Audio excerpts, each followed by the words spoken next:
အားလုံးပဲမင်္ဂလာပါမြန်မာနိုင်ငံသူမြန်မာနိုင်ငံသားအားလုံးကိုစိတ်ကြကျမ်းမာချမ်းသာကြပါစေဒီနေ့ပြောချင်တာလေးကတော့လွန်ခဲ့တဲ့နေ့ကဘုံဘုံတို့တင်လိုက်တဲ့စာလေးပေါ့အဲ့ဒီစာလေးကိုတချို့နားမလဲတဲ့ပုံကိုယ်တွေကဒီစကားစာလေးနဲ့ပေါ့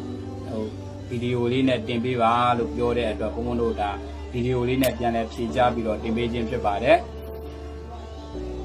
28ရက်နေ့ကဖြစ်သွားတဲ့မြင်းကလေးတန်ကြောင်းမှု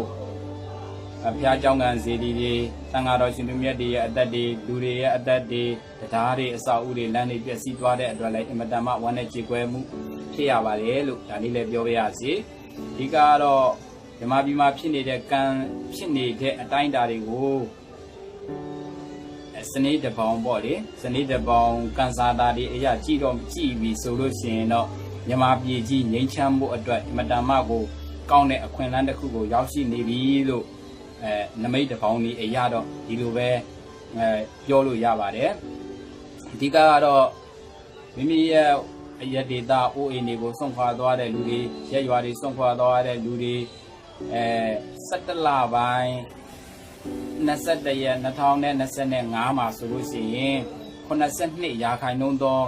အိုးအိမ်စွန့်ခွာရတဲ့လူတွေဟာကိုယ့်ရဲ့ကိုယ်ဒေတာကိုအိုးကိုအိမ်တွေမှာအေးချမ်းချမ်းနဲ့နေထိုင်မှုအတွက်82ရာခိုင်နှုန်းလောက်အခြေအနေကောင်းတွေပေါ်မှာရောက်နေပါတယ်နောက်တကပြည်တွင်းစစ်ကြီးပြည်မှုအတွက်ဆိုလို့ရှိရင်အင်မတန်နီးကပ်လာတဲ့အနေအထားကိုရောက်နေပါပြီလို့ဒါကန်စာတာတွေတပေါင်းတွေနမိတ်တွေရဲ့အနေအထားကိုပြောပြခြင်းဖြစ်ပါတယ်ပြည်တွင်းစစ်ကြီးပြည်ဖို့ဘယ်လောက်လိုသေးသလဲလို့တချို့ကမေးပါတယ်တချို့ကမေးတဲ့အတွက်အဲ့ဒီအမေးလေးကိုလည်းတက်နိုင်လို့ဖြေပြရစီပြည်တွင်းစစ်ကြီးပြီးဖို့ဆိုတာကဒီ2025အလွန်2026ခုနှစ်လပိုင်းမှာဆိုလို့ရှိရင်ပြည်တွင်းစစ်ကြီးရဲ့ဒီ85ရာခိုင်နှုန်းကတော့ပြည်တွင်းစစ်ကြီးပြီးစီးသွားပြီပြည်သူပြည်သားတွေ82ရာခိုင်နှုန်းလောက်ပြည်တွင်းစစ်ကြီး85ရာခိုင်နှုန်းလောက်ပြည်တွင်းစစ်ကြီးပြီးစီးသွားတဲ့အတွက်မြန်မာပြည်တွင်းလူနေတဲ့ပုံကိုယ်တွေအားလုံးဟာ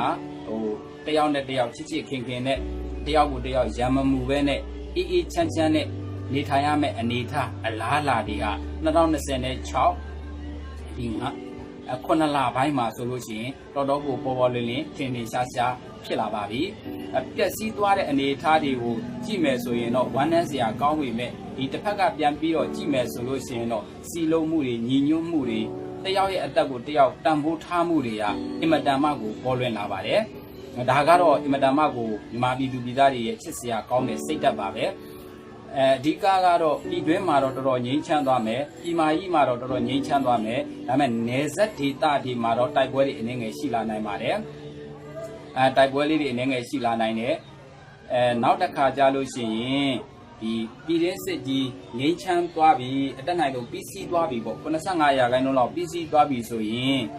မြန်မာပြည်တွင်းမှာအလောက်ကန်အခွင့်အလမ်းတွေပို့ပြီးတော့ပေါ်လာပါလိမ့်မယ်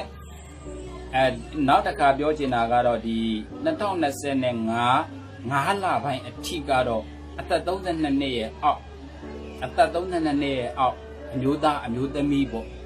နိနန္သားတွေအနေနဲ့ဆိုလို့ရှိရင်စနေဗုဒ္ဓဟူကြာတာပတိစနေဗုဒ္ဓဟူကြာတာပတိတာသမီးတွေအနေနဲ့ကတော့5လပိုင်းအတွင်းမှာ2025 5လပိုင်းအတွင်းမှာခီးသွားတာတွေ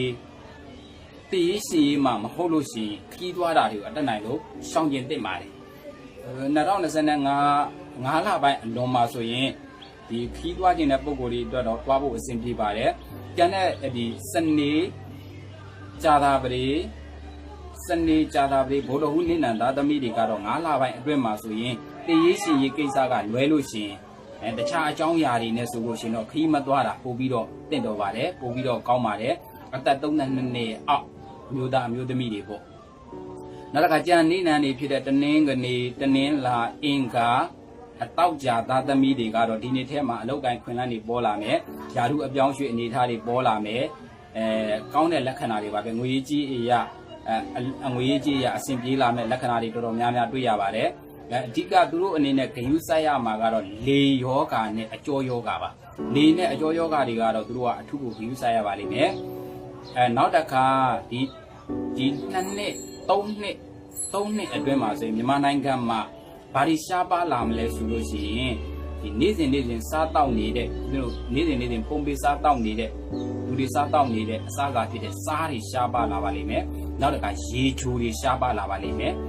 အဲ့ဒါတွေကိုလည်းအထူးပြုဆိုင်ဖို့လိုပါတယ်ကျန်တဲ့နေနံသားသမီးတွေကတော့စောတော့ကတနင်္လာတနင်္ဂနွေအင်္ဂါတောက်ကြသားသမီးတွေကတော့လေယောဂအကျော်ယောဂတွေဖြစ်ဖို့ရာဂိုင်းလုံးများပါတယ်ဒီငလင်ကြီးပြီးသွားတဲ့နောက်ပိုင်းမှာဆိုရင်ဒီမြန်မာပြည်တွင်းမှာပေါ့မြန်မာပြည်မှာဆိုလို့ရှိရင်လေနဲ့ပတ်သက်တဲ့ယောဂတွေ85ရာခိုင်နှုန်းလောက်လေနဲ့ပတ်သက်တဲ့ယောဂတွေတော်တော်များများပေါ်များလာပါလိမ့်မယ်လေနဲ့ပတ်သက်တဲ့ယောဂတွေကိုလူတော်တော်များများခံစားရပါလိမ့်မယ်အဲဒါကြောင့်မို့ဒီအေးတွေအလွန်အကျွံတောက်တာတို့အေးတွေအလွန်အကျွံခံတာတို့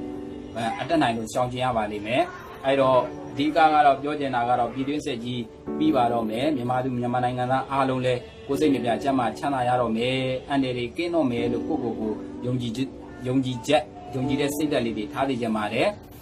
မြန်မာနိုင်ငံသားအားလုံးကိုယ်စိတ်နှပြကျန်းမာချမ်းသာပြီးတော့မိသားစုများနဲ့အတူအမြန်ပျော်ပျော်ရွှင်ရွှင်အေးချမ်းချမ်းသာရနေနိုင်ကြပါစေလို့စိတ်ဆန္ဒပြုဆုတောင်းပြီးပေးလိုက်ပါတယ်ခင်ဗျာအားလုံးကျန်းမာချမ်းသာကြပါစေ